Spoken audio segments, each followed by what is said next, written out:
Balzenekien EH Bilduk, Vox, Le Pen eta Melonikin batera bozkatu zutela Europar Parlamentuan, Ukrainari laguntzak bidaltzeari uko egiteko izan zen. Pentsatu dezakezu, baina EH Bilduk ez dauka zerikusirik eskuin muturrarekin. Gauza bera bozkatu zuten. Populismoa edo agenda partekatua? Lehendabizi, testuingurua. Errusiak Ukraina inbaditu zen 2022an.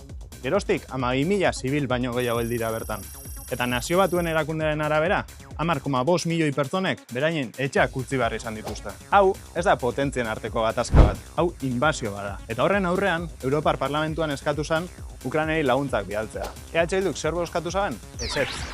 Eta badakizu nor gehiago? Europa osoko muturreko alderdiek. Zer dute komunean? Populismoa. Putin errua bota beharrean, Europari botatzea. Itzulpena.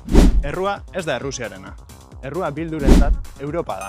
Erasotzailea eta defendatzailea berdintzen ari dira. Hau da, Putinen errua neutralizatzen.